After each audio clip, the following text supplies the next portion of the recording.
6 militer terkuat yang pernah ada di dunia.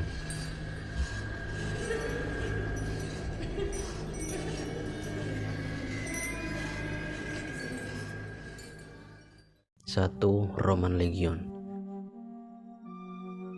Adalah militer unit terbesar tentara Romawi, terdiri dari 5.200 infanteri dan 3.000 equites atau kavaleri.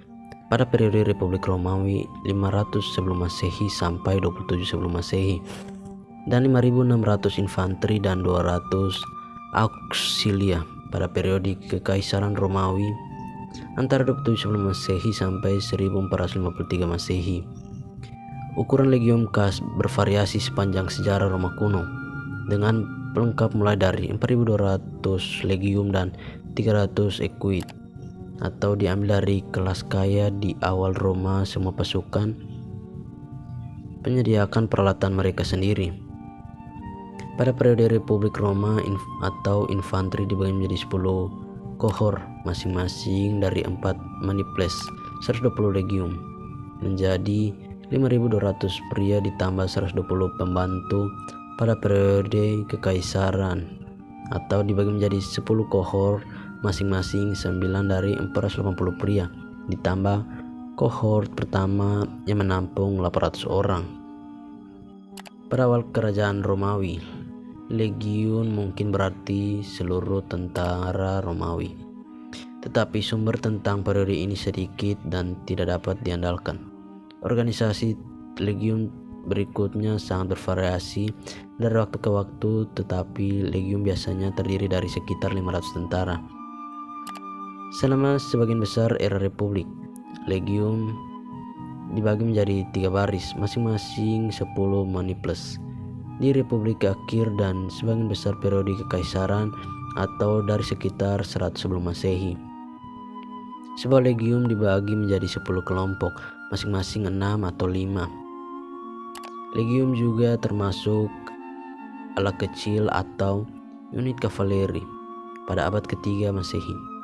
Legium adalah unit yang jauh lebih kecil yang terdiri dari sekitar 1.000 sehingga 1.500 orang dan jumlah lebih banyak. Pada abad keempat Masehi, legium penjaga perbatasan Romawi Timur atau Limitanei mungkin menjadi lebih kecil lagi. Dalam hal organisasi dan fungsi, legium era Republik mungkin telah dipengaruhi oleh Phalanx Yunani dan Makedonia kuno. Yang kedua, Aztec adalah segala aspek yang berkaitan dengan peraturan militer dan persenjataan dan ekspansi strategis yang dilakukan oleh peradaban Aztec di Mesoamerika pada masa pencaklasik akhir, khususnya sejarah militer persekutuan 3 Aztec yang melibatkan negara kota Tenochtitlan, Texcoco, Tlacopan, dan negara-negara lainnya di daerah Meksiko Tengah.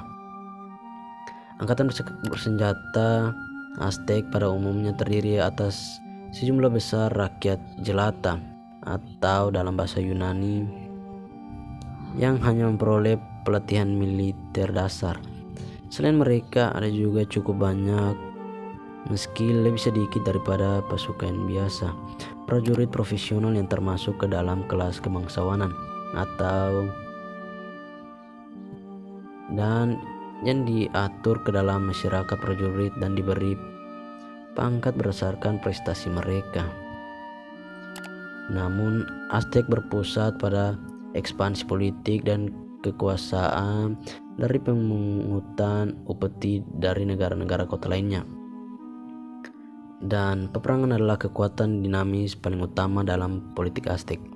Masyarakat Aztec juga berkutat di seputar peperangan. Setiap pria Aztec memperoleh pelatihan militer dari sejak usia muda, dan satu-satunya kesempatan untuk kenaikan kelas sosial bagi orang biasa atau dalam bahasa Yunani melalui prestasi militer, khususnya memperoleh tawana atau maltin dalam bahasa Yunaninya. Kurban dan tawanan perang merupakan bagian yang sangat penting dalam festival keagamaan Aztec. Dengan demikian, peperangan adalah kekuatan penggerak utama bagi ekonomi dan agama Aztec. Yang ketiga, Yanisari. Adalah anggota unit infanteri elit yang membentuk pasukan Sultan Utsmani, pengawal dan tentara permanen modern pertama di Eropa. Nama ini diberikan oleh seorang ulama mukmin pada masa Kesultanan Orkan yang bernama Haji Baktasi. Pasukan ini adalah infanteri atau pasukan reguler yang dibentuk dari pasukan para mujahid serta para pemimpin dan komandan Romawi yang masuk Islam untuk siap siaga dalam medan pertempuran kedamaian serta sebagai pengawal pribadi Sultan Utsmaniyah. Pasukan ini didirikan pada masa Kesultanan yang kedua, yaitu Kesultanan Orkan bin Utsman atau Osman, anak dari Sultan Elulgur. Pasukan ini muncul pada abad ke-14. Yang keempat, Viking. Adalah suku bangsa dari Skandinavia yang berprofesi sebagai pedagang, peladang, dan paling terkenal sebagai perampok atau seringkali setelah gagal berniaga yang di antara tahun 800 sampai 1050 menjarah, menduduki dan berdagang sepanjang pesisir sungai di pulau Eropa dan pesisir timur Laut Amerika Utara serta bagian timur Eropa sampai ke Rusia dan Konstantinopel. Mereka memanggil diri mereka sebagai Norsemen atau orang utara, sedangkan sumber-sumber utama Rusia dan Byzantium menyebut mereka dengan nama Viragian. Sampai sekarang orang Skandinavia modern masih merujuk kepada diri mereka sebagai Nordbor atau penduduk utara. Bangsa Viking kerap menjelajahi ke bagian daerah seperti Inggris, Irlandia, Greenland, Amerika, dan Prancis. Dimotivasi bangsa Viking membuat perkampungan.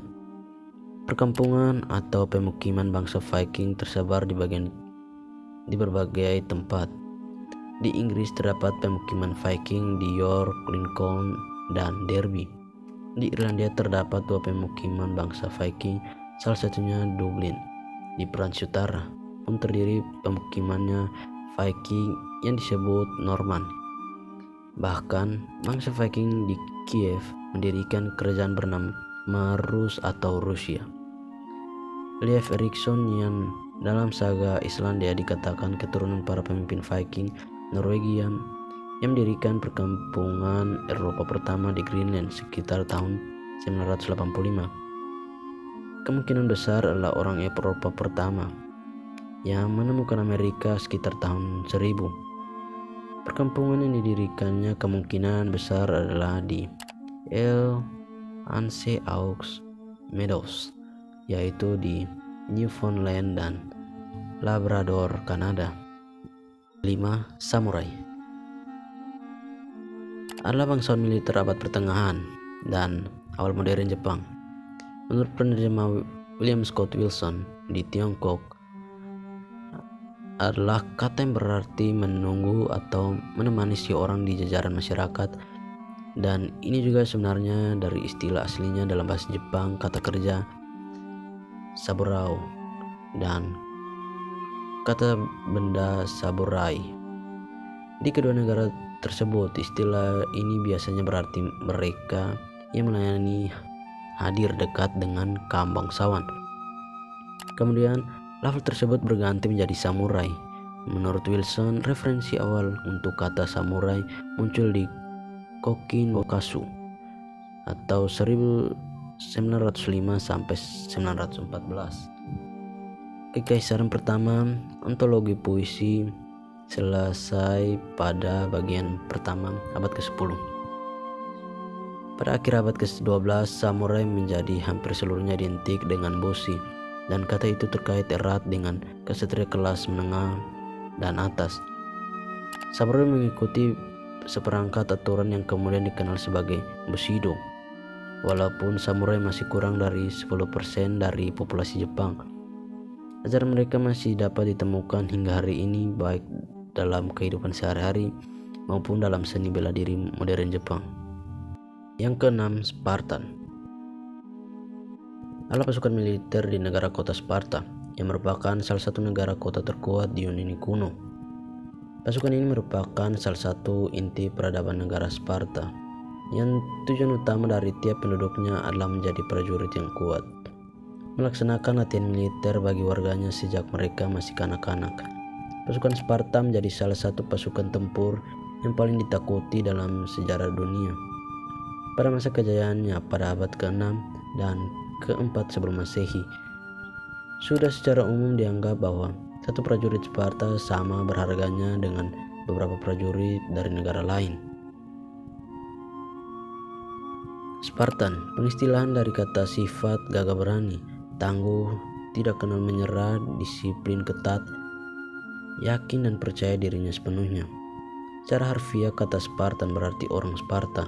Kota itu berasal dari Yunani, hingga terjadilah pertempuran Thermopylae atau Battle of Thermopylae pada tahun 480 sebelum Masehi. Pertempuran ini menjadi legendaris dalam sejarah dunia karena untuk pertama kalinya suatu unit pasukan tempur dalam jumlah kecil mampu membuat repot pasukan penyerang yang lebih besar. Tidak jelas beberapa pastinya jumlah pasukan tertentu. Namun dalam film yang berjudul 300 yang disutradari oleh Zack Snyder, plot berkisar Raja Leonidas atau Gerard Butler yang memimpin 300 Spartans ke dalam pertempuran. Namun di era sekarang kata Spartan diberi makna positif seperti saya tulis di awal. Jadi sikap Spartan ini menunjukkan jiwa kesatria luar biasa, dalam arti tidak akan menyerah pada sulitnya kehidupan yang dihadapi dan terus berjuang sehingga titik darah penghabisan. Bahkan jika harus mati seperti akhirnya yang dialami para Spartan asli Atleas, kita mati dalam keadaan terhormat. Jadi teman-teman pilih militer elit yang mana pada masanya? Jangan lupa tinggalkan tanggapan teman-teman di kolom komentar.